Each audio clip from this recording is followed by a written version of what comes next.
Ladies and gentlemen, good day and welcome to Protean eGov Technologies Ltd Q1 FY26 earnings conference call, hosted by Go India Advisors.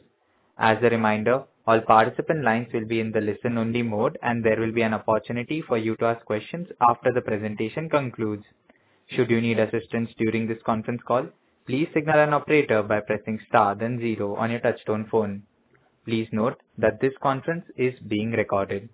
I now hand the conference over to Ms. Pushpa Mani, Vice President and Head of Investor Relations from Protean. Thank you, and over to you, Ms. Pushpa Mani. Thanks, Amshad. Good afternoon, everyone. I welcome you all to the Q1 FY26 results discussion.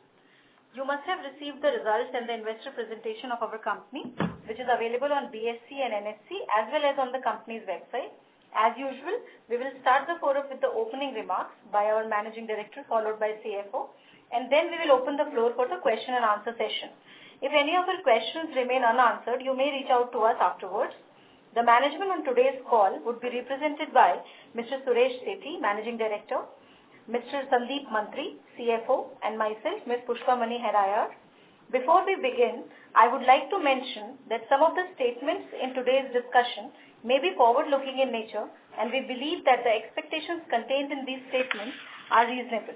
However, these statements involve a number of risks and uncertainties that may lead to different results. With this, I invite our MD, Mr. Suresh Sethi, to address all of you. Thank you, and over to you, sir. Thank you, Pushpa. Good afternoon, everyone, and many thanks for joining us today.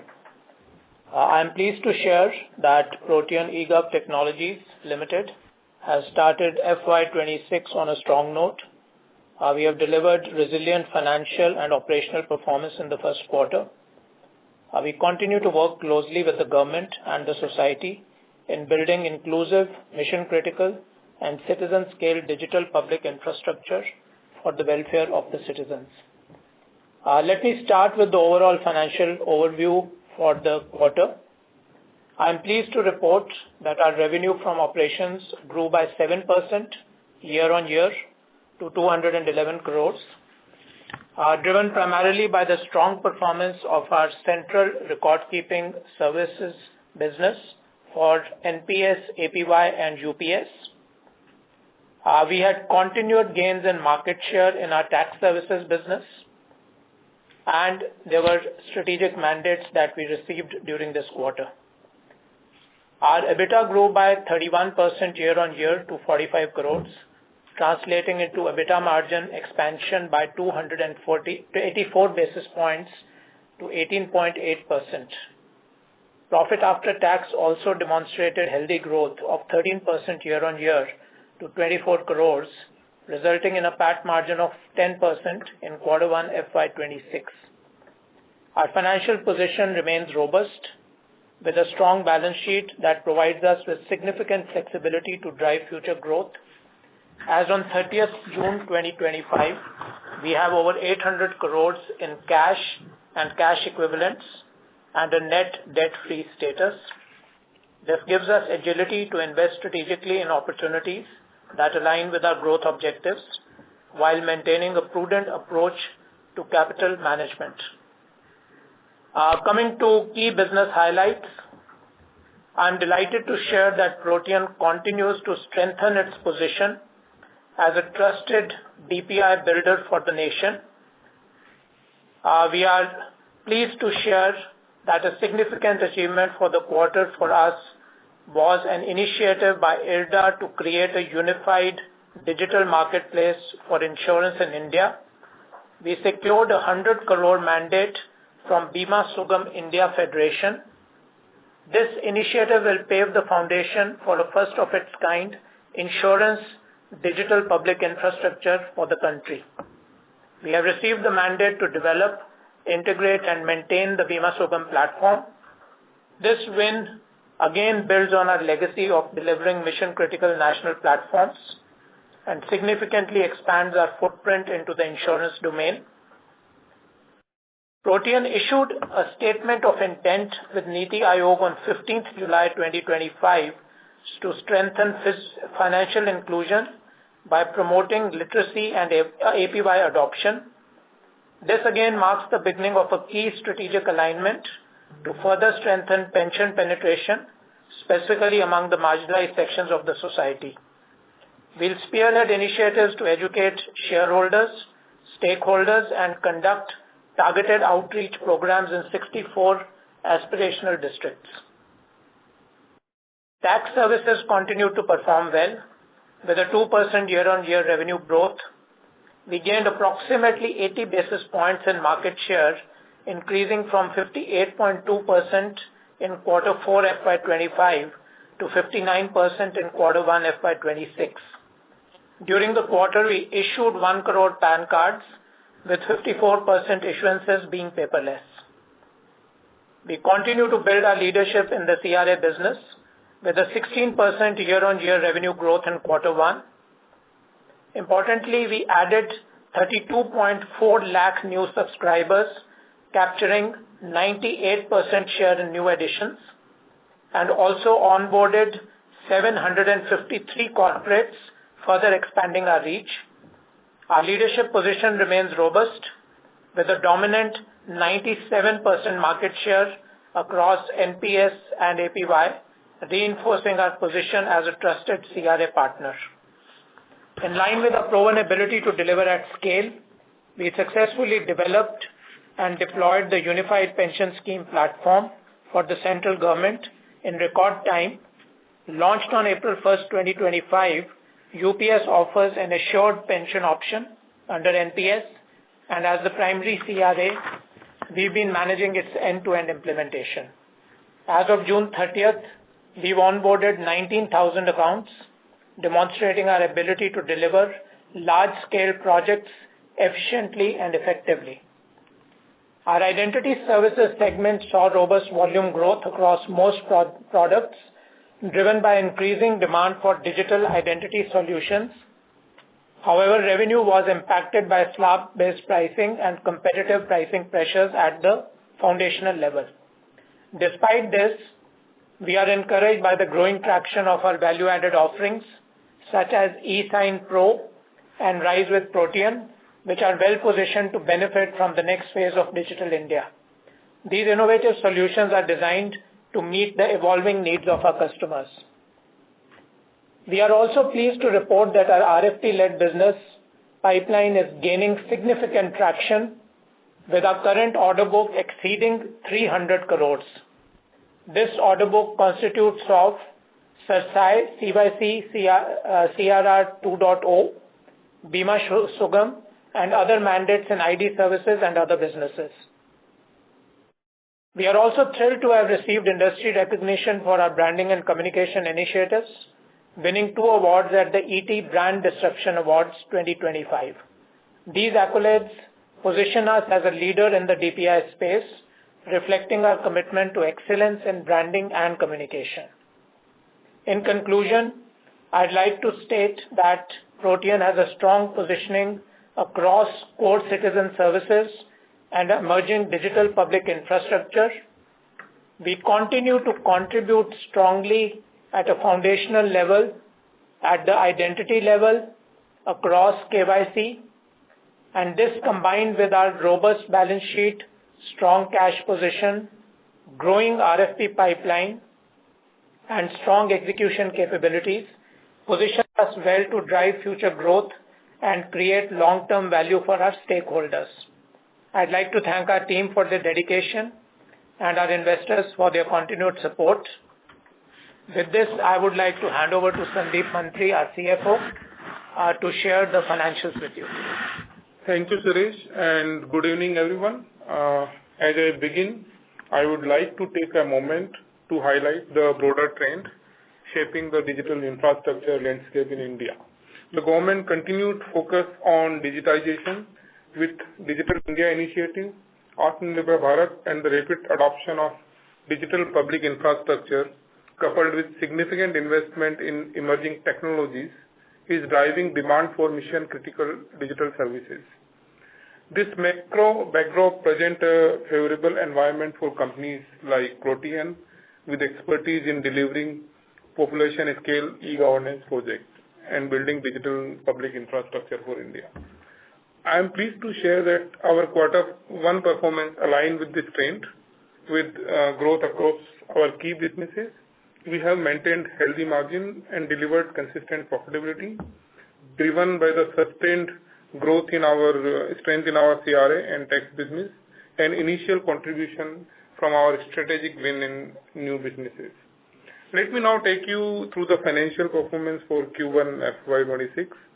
Revenue from operation stood at 211 crore, which is an increase of 7% year-on-year compared to 197 crores in quarter one of FY25, which is last year.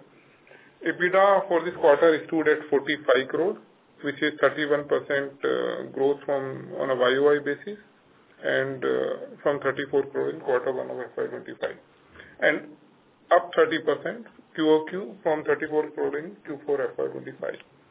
EBITDA margin stood at 18.8% in quarter one FY26. When we talk about profit after tax stood at 24 crores in Q1 FY26, which is an increase of 13.1% on a YOY basis with PAT margin of 10%. Moving to business performance, tax services revenue stood at 100 crore, which is 2% growth on a YOY basis, while we gained 80 basis point market share, from 58.2% in Q4 of FY25 to 59% in Q1 of FY26. I would also like to highlight that on YOY basis, the market share gain has been a whopping 5% from 54% in last year to 59% in this quarter. Around 1 crore PAN card were issued during the quarter. When we talk about CRA business, the revenue increased by 16% on a YOY basis from 66 crore in quarter 1 FY25 to 76 crore in quarter 1 FY26. As mentioned by Suresh, we added 32.4 lakh new subscribers during the quarter, capturing more than 98% market share in the new subscriber, and our cumulative market share is also more or less equal to the same number. When we talk about identity services, we recorded revenue of 24 crores, which is down 14% on a YOY basis and flat on a sequential basis. However, the number of transactions saw a robust growth across most of the ID product. The decline in revenue was primarily due to click-based pricing and pricing pressure to some extent at the foundational level. If we talk about new businesses, the revenue stood at 11 crore, which is up from 6 crore in quarter 1 FY25.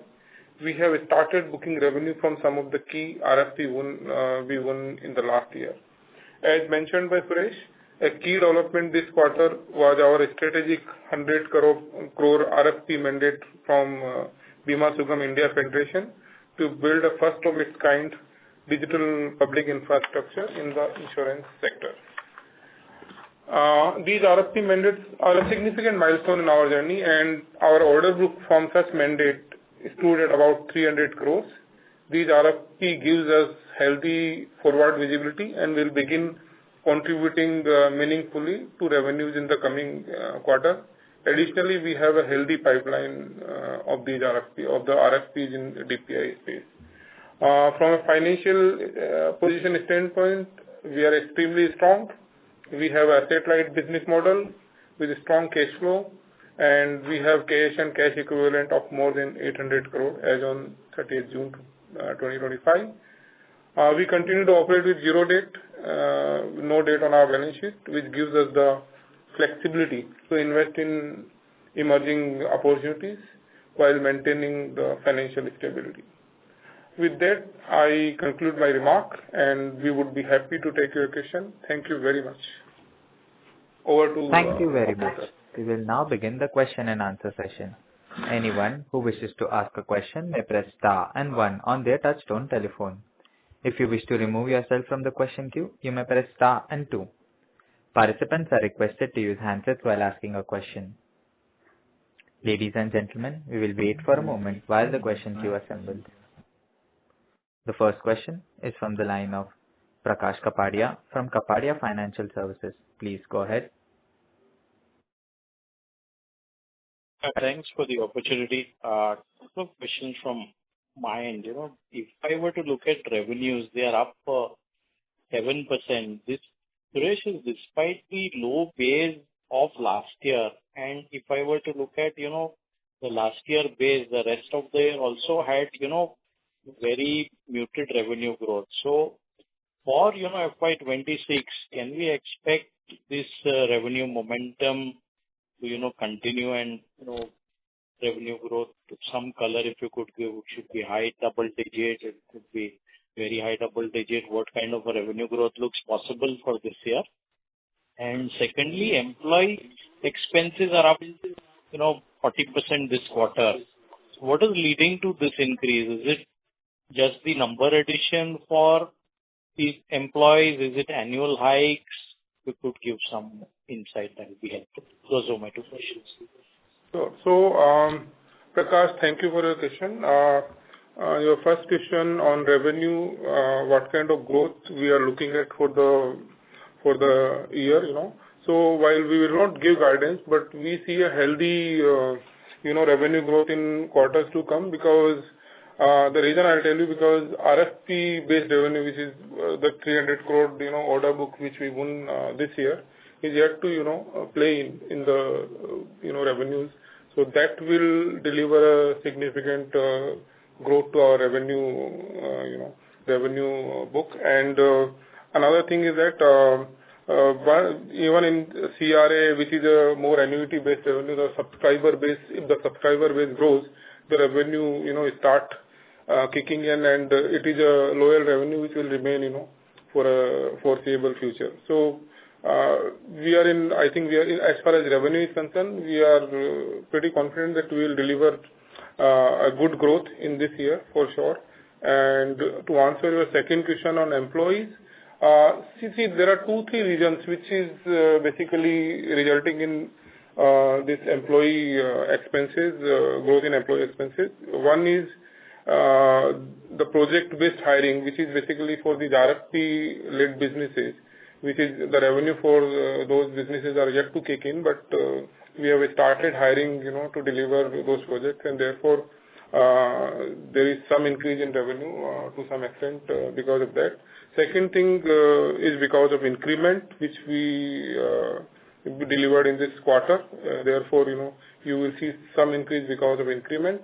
And third is last year we started strengthening our leadership team for the company, and now we have a very robust, stable leadership team. And because last year it was partial, this year it will be full cost for some of those leaders. So these are the 3 primary reasons for increase in employee expenses.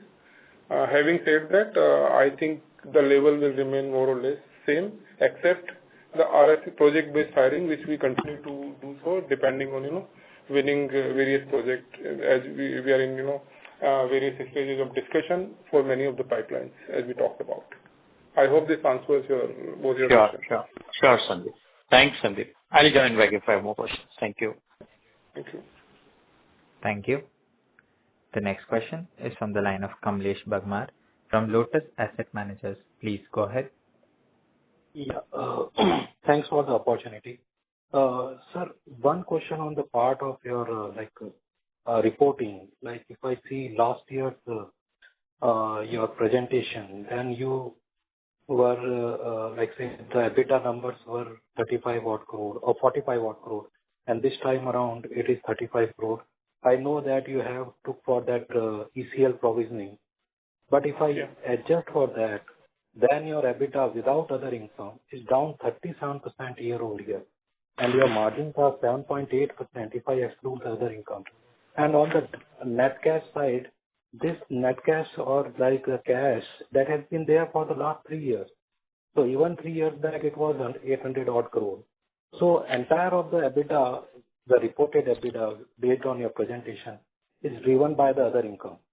But if I see net of other income, your margins are 7.8% vis-a-vis 13.3% last year. No, so I think I kind of agree with you that our margin are a bit low, as compared to whatever we see. But if you see last year, if you remove, so basically it is not 13.3%. Ultimately, whatever ECL provisioning we are doing is also part of business, and I would not exclude that when I am computing EBITDA. So more or less, I think our EBITDA remained in the range of between 7.5 to 8% for last year quarter and last quarter and also this quarter. So while we are putting a lot of measures to bring the EBITDA, bring a growth in the EBITDA percentage, and that will start delivering the results maybe in 1 or 2 quarters. There are many automation efforts which are going on in the company, and you would see some sort of increase in EBITDA percentage going forward, probably from Q3 or Q4. Sir, I'm just referring to your presentation, last year presentation. Your last year presentation clearly mentions that adjusted EBITDA is 45 crore, and this quarter you are showing the same EBITDA at 35 crore. So there should be consistency on the reporting side. So we will be consistent with this approach now. We will not be changing any calculation as far as EBITDA is concerned. I think this is the numbers calculations you are going to see going forward. And so lastly, on the growth side. Sorry to interrupt, sir, but I may request you to thank you. join the question queue for follow-up questions. Thank you. The next question is from the line of Rohan M. from Equirus Securities. Go ahead. Good afternoon, sir. Thanks for the opportunity. Sir, just want to understand on the international business, we had won a couple of projects earlier. So any further updates on the project wins there, and how should one look at the revenues in this year from the international business? So Rohan, we had indicated earlier that we had started executing an education DPI in Morocco. So we are doing part of the execution, and the revenues which are accruing from that project are getting sort of accrued, and they are showing in the numbers, and they will continue to show in the next quarter also. The second project for us was Ethiopia. Again, the project is under implementation, and revenue recognition will be coming through. As Sandeep mentioned, just like domestic, some of the international businesses will also start reflecting the numbers in the coming quarter and onward. Other than that, we are at a stage where we have around 3 or 4 projects in which we have been shortlisted and are at the final stages. We should be able to give you more visibility on the same by next quarter. Sure. And in terms of the new business initiatives that we have, and 300 crores of pipeline that is there. So what is the realistic revenues that we can book in FY26 and 27 out of these? So out of 300 crore pipeline, which is more a turnkey project pipeline. I'm just setting, keeping aside the new businesses. I'm just talking about the order book which is pertaining to turnkey project. Out of 300 crore, I guess about a third of that revenue should be booked in this, which is current order book. If we win more orders in future, then it will be added to the revenue pool. Sure. And thirdly, sir, on the processing charges, how should one look at it incrementally? Like PAN business clearly contributes a good amount of the processing charges, but with the new businesses coming in, what proportion of the processing charges will flow from new businesses? What kind of metrics should we compare it with? Would it be fair to have a certain ratio of total revenues, or only a certain businesses will have a contribution to processing charges? Some clarity around that would be helpful. It will be, business to business. I would not, maybe when you do modeling, you can, one-on-one talk with our IR team, and they can, give a better guidance. But it will be varying from business to business. But on an overall basis, you should assume more or less, about the same kind of processing, direct expenses to revenue. It is about, 37-36% of my revenues. You should assume more or less same. if you are doing a modeling on an overall basis. But if you are doing modeling for, individual businesses, then you should get in touch with our IIT. Sure. We'll give you better idea. Sure. And sir, with the PAN 2.0 project allocated already, the announcement is there in the media. Any further clarity we have on the role that Protean can play? So I think we have stated enough in the past also, and this is the clarity which we gave earlier remains. We are where we were, where there earlier also. So I think it will be more or less same. PAN 2.0, we have talked a lot in past also. I think it is the same situation right now. We are not, Okay, so on the distribution part of the distribution leg of it, we are still awaiting for the details. No, Rohan, we continue to run the business as we said earlier. The mandate given by us to ITD remains as is, so no change. And the distribution business and today the issuance business as is continues to be run as is. There is no change to it. Right, and not in the current thing, but I was more asking from the point of view, once the PAN 2.0 goes live, what happens then? So, as we stated earlier also, it will depend a lot on citizens' behavior and how distribution plays in. So, as of now, that is the visibility we had in past. We have the same visibility. Having said that, we, as we stated, we are bidding in lot of DPI-related, projects, which can be, far bigger than, many other DPIs. So I think we are looking more on a forward basis and, focusing more on, businesses which can lead us to next level. Sure. Thanks a lot. Thank you. The next question is from the line of Shubham from Simple. Please go ahead. Hello, I'm audible? Yes, sir. Yeah, my first question was, so the order we received for Bima Sugam and CERSAI, and the whole order book that we have. So these kind of mandates, when will we start commercializing, and have we already booked some revenue in this quarter? Will we start booking the revenue in this financial year? And what kind of margins can we expect from these mandates? Will the margins be high single digit, mid-teens? What kind of margins can we see there? And similarly, what are the other areas or the mandates that we are actively pursuing right now to drive growth? That is my first question. Okay. So to answer your question, in this quarter, there is no significant revenue from these large projects.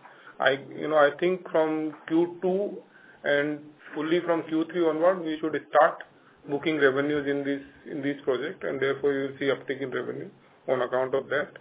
To answer your question on margin, I think these are government projects, and margin will be mid-teen digit, which is what we are expecting.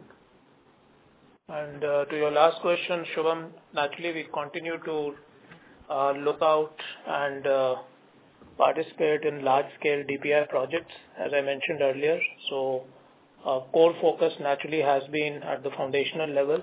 So anything to do with identity, which is where we are seeing the play we have today with CERSAI, because which effectively is the central KYC pool for all the 4 BFSI regulators. So it's a very foundational construct and a foundational stack that we are working on. Bima Sugam is a big foray into the insurance industry, again in the BFSI space. Other than that, we are naturally doing work and looking at allied work in the space of data sharing, which is whether it is the business we run as a B2B business under account aggregator, or some of the work we've done while building the Agri DPI for the Government of India, where we build the entire consent and the data sharing framework and architecture. So these are areas we continue to remain focused on and looking for future growth. Okay, got it. My next question was that historically we used to earn operational margins around 20%, and if we see year on year gradually since FY18, it has just been decreasing, and like it has dropped to almost 8 to 10%. So my question was that what has changed in the last 5 to 10 years that our margins have significantly dropped? Is it just mainly because we are not able to achieve scale and revenue growth, or are there other factors as well that has, eroded our margins over these years? So I think, Shubham, the margin story is basically we are building, as you are aware, we are building a lot of new products, and there is a lot of investment which is going into these new products, and that is one of the primary reasons, because the revenue is yet to kick in, and we have spent good amount in developing some of those IPs.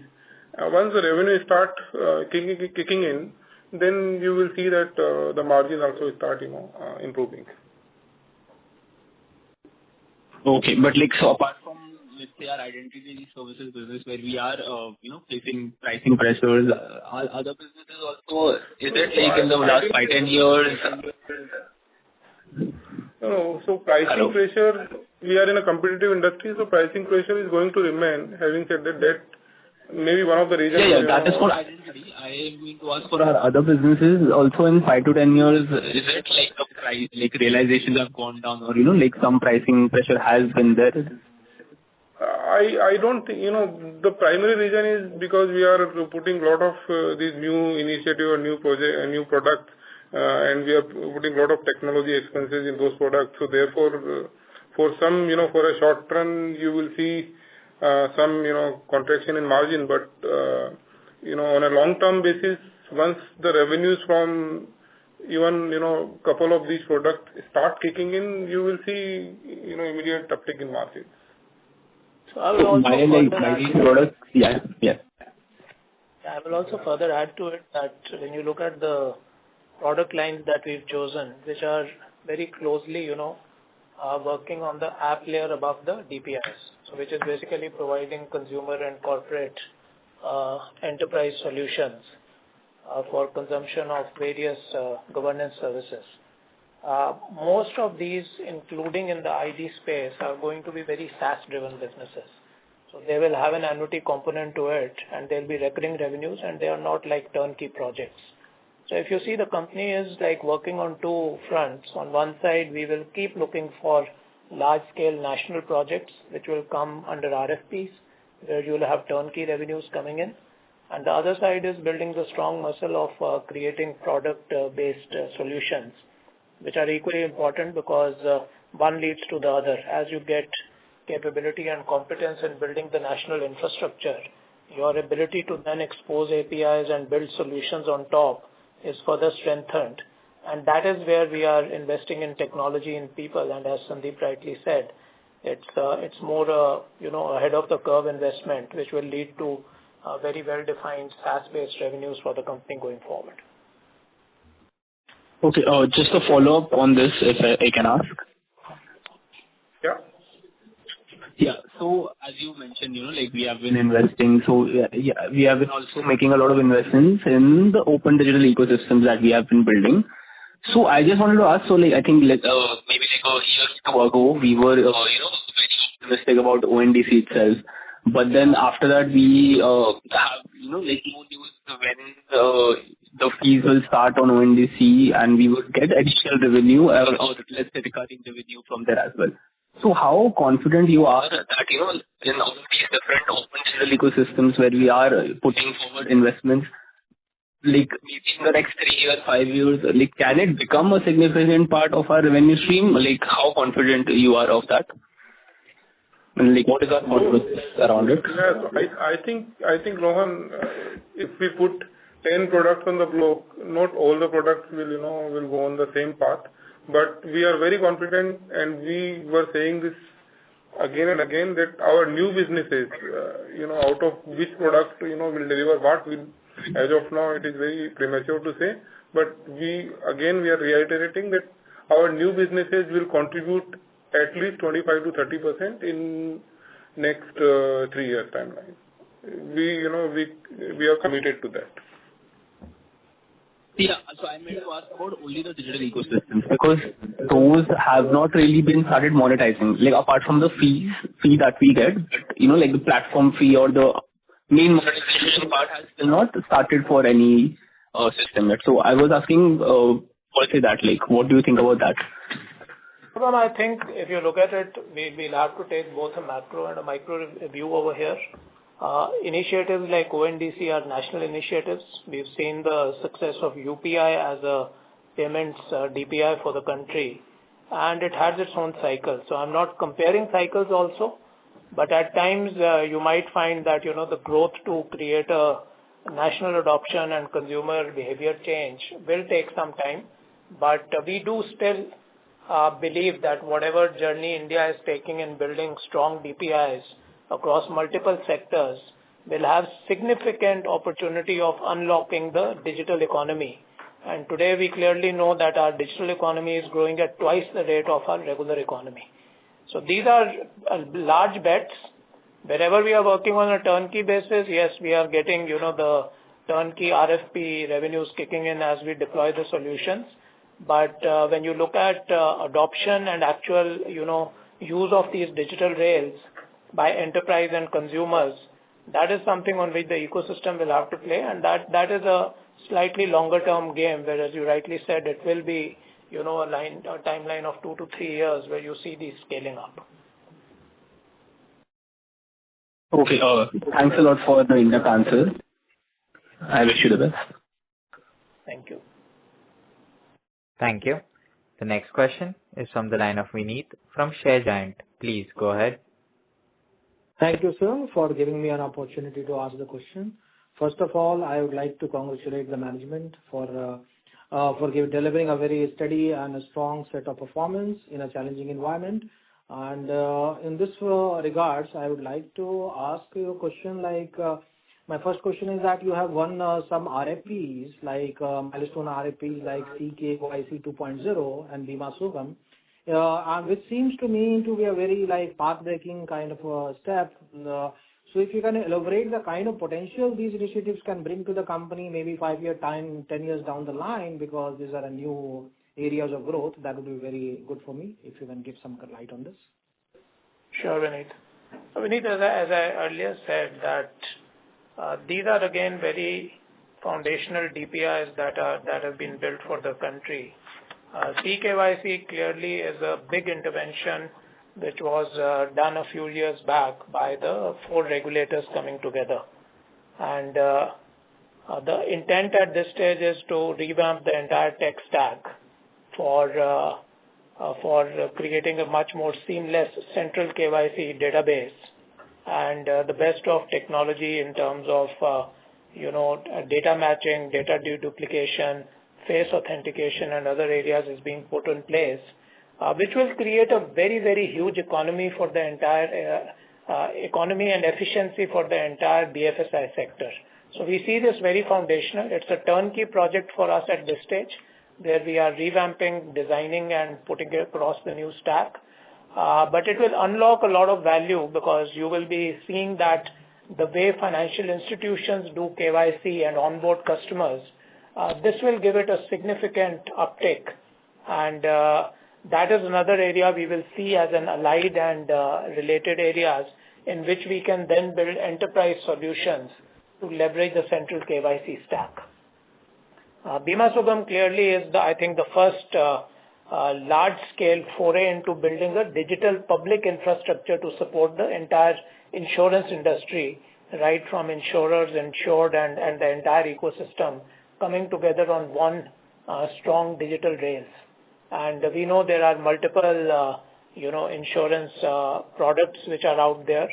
So creating that transparency, bringing the entire ability to put it together, digitization of policies, and the ability to link the entire insurance DPI into an open network where you are also supported by other foundational DPIs of identity, of health, because all these will become input parameters into an open network to provide better and more customized and personalized insurance. So ultimately, the consumer will be a huge winner based on that. So again, once these rails are in place, we will naturally see a plethora of enterprise products and services coming into play, which will leverage the central stack to be able to provide a better insurance experience and better insurance, insurance computation in terms of whatever premiums we are paying. They will be far more personalized and customized going forward. So we see huge opportunity at an ecosystem level. So these are not products or stacks that are created just as an RFP, but they actually unlock an entire ecosystem, and that is where we are wanting to play in both the infrastructure level and the app level for the country. Thanks, sir, for the clarity. Just an add-on question on this.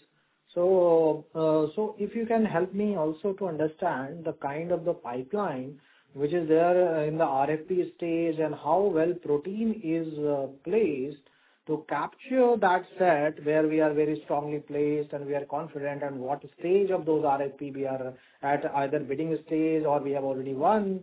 So if you can give this color to that, it will be very useful for us to map it out. Thank you, sir.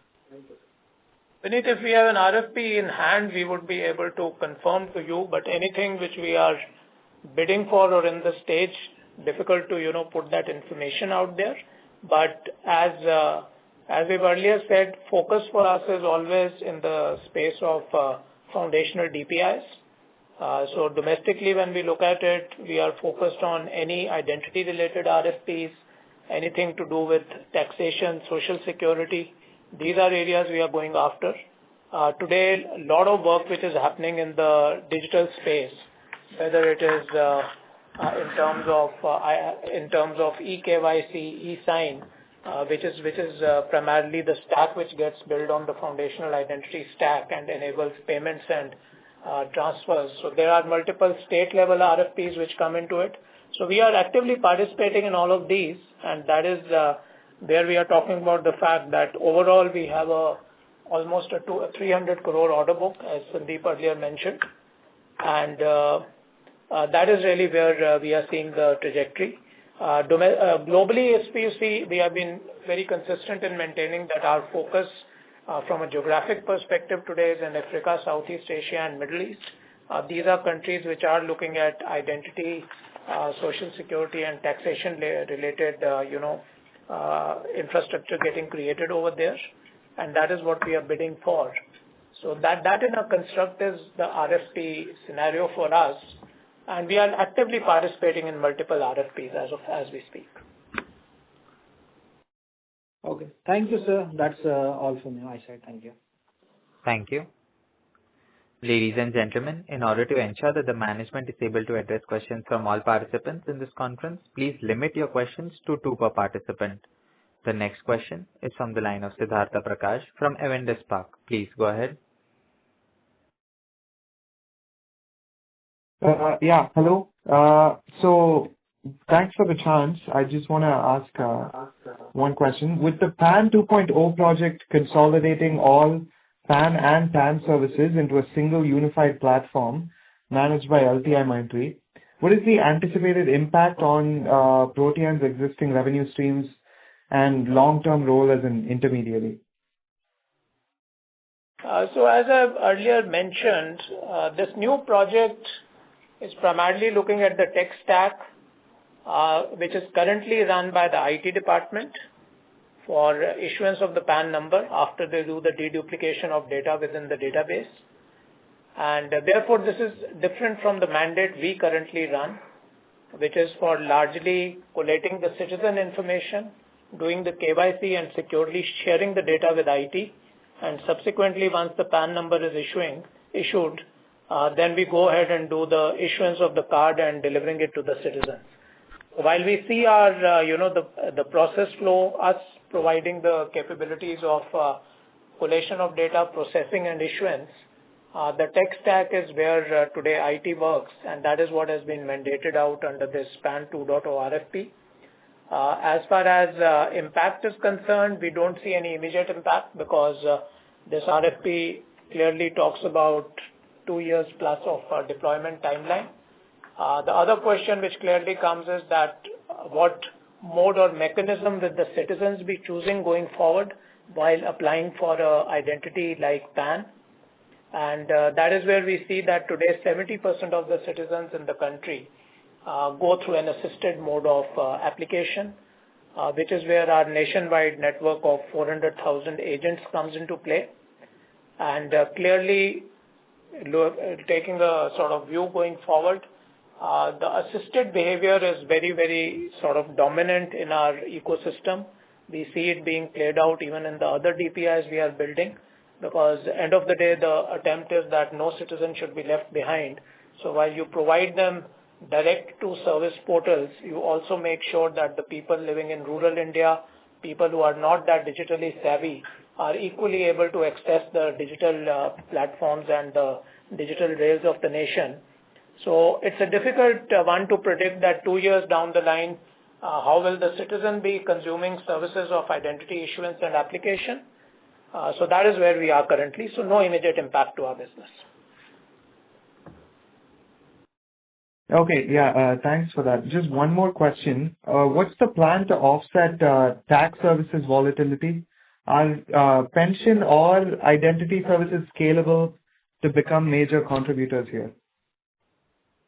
Absolutely, because see, one is when you look at the DPI space, so I will take a couple of approaches to this which we are doing. One is we continue to remain focused on DPI based businesses, and these are most of the time central and state government project-led turnkey businesses.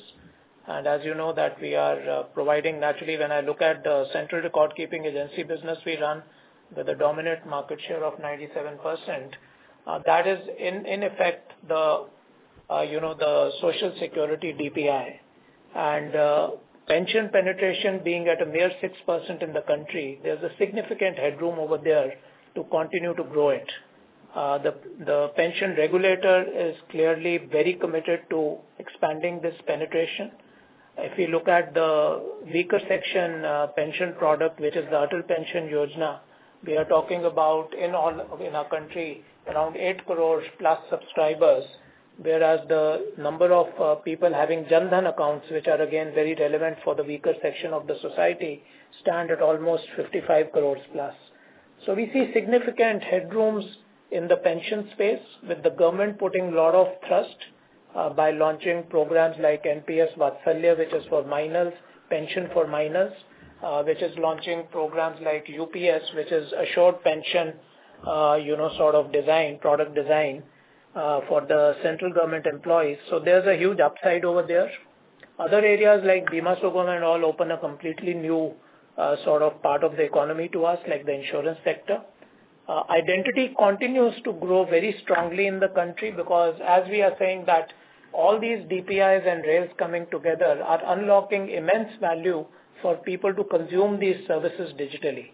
So identity becomes a core factor when you're looking at doing KYC in any sort of with any regulated entity. You are looking at things like digital signing, which means you are removing paper-based documents out of the ecosystem. So these are again core foundational products that we are offering. And more importantly, as we offer these products, again I would reiterate, we are also building the app layer.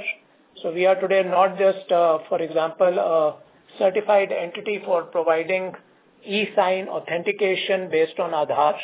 We are also building applications where we are building end-to-end digitization workflow suites for companies, which we can offer to enterprises for providing them efficiency in paper management and workflow within the organization. So these are very allied areas, but definitely it's a growing space, and clearly getting unlocked in more and more different sectors as we go forward.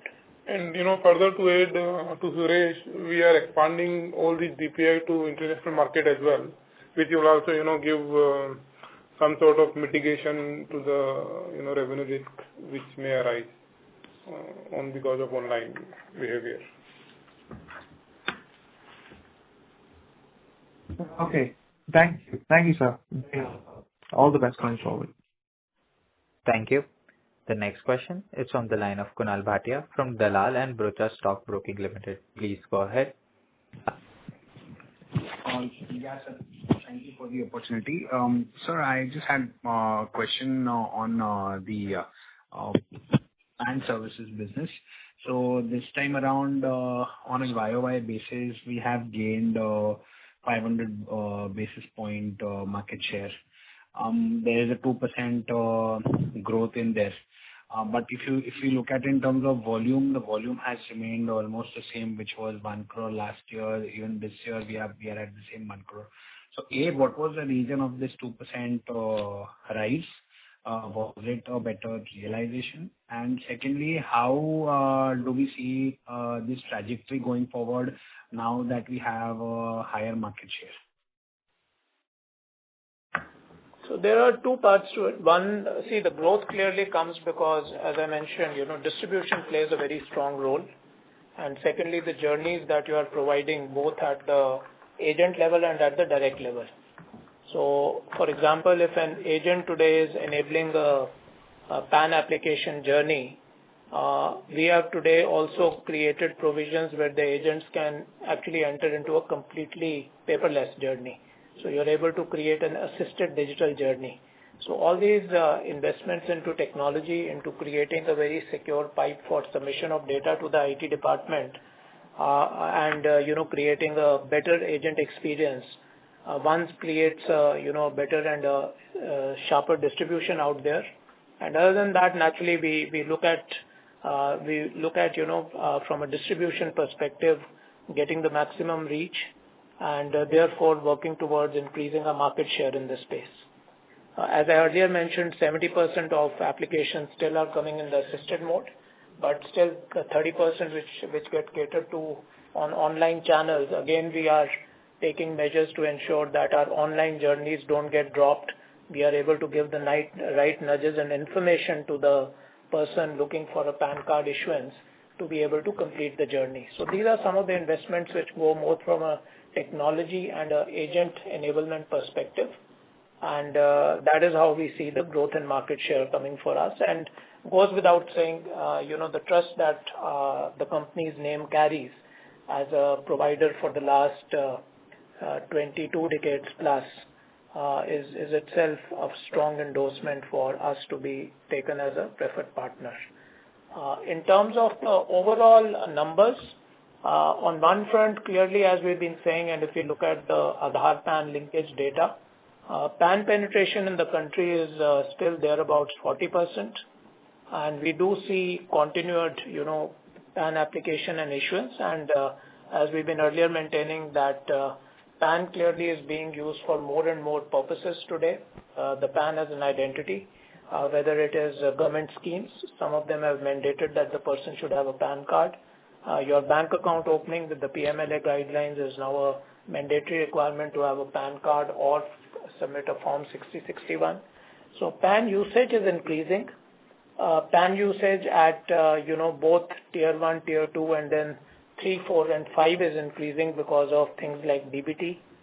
And therefore, this will continue to be a consistent, requirement year on year. And what we are generally seeing that there is a normal around 6 to 7 crore PAN card issuance, new PAN card issuance every year. There have been years where the numbers have spiked due to certain events like the Aadhaar PAN linkage and the deadline that was provided. Similarly, if there is incremental government schemes getting issued and people in bulk go for PAN card issuance to be able to subscribe to them. So there are events which at times have spiked it, but on the average, this is the number which is there. And for us, it's important that one, we have a continued stream of new issuances happening, and second is to improve our market share, which we are focused on. Okay. And so basically, in this quarter in specific, the volume is the same, but despite that, a 2% growth, what was the reason for that? So, this tech services business is consisting of some allied services as well, which is TIN services. So there is some increase in the TIN transactions, and that has resulted into 2% growth. While you are right that number of PAN issuance is more or less same. So how come 2.2% increase in revenue? But this is because of the allied services we provide beneath tech services. Okay. And which is not a significant portion, but a small portion of the overall. Got it. And in terms of just if you could give us some sense on how has the eSign Pro business gaining traction? How have we seen the ramp up, say, on a month-on-month or a QOQ basis? And where do you see this run rate ending in the current year? I think there should be healthy contribution from the business this year, definitely, because as we speak, we have a pretty deep pipeline where we have, and it's not just the pipeline. When I look at the funnel, we have secured mandates, and as I mentioned earlier, it's a SaaS business. So once the revenues start kicking, it will be running on a SaaS basis, and the timeline which is taking, clearly we have not shown very big numbers or large numbers in the first quarter. There's an integration timeline, but we definitely see these upticks coming in the second quarter and onwards from there.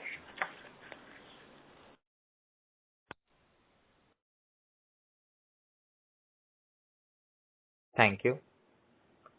The next question is from the line of Prem Lunia from Astute Investment Management. Please go ahead.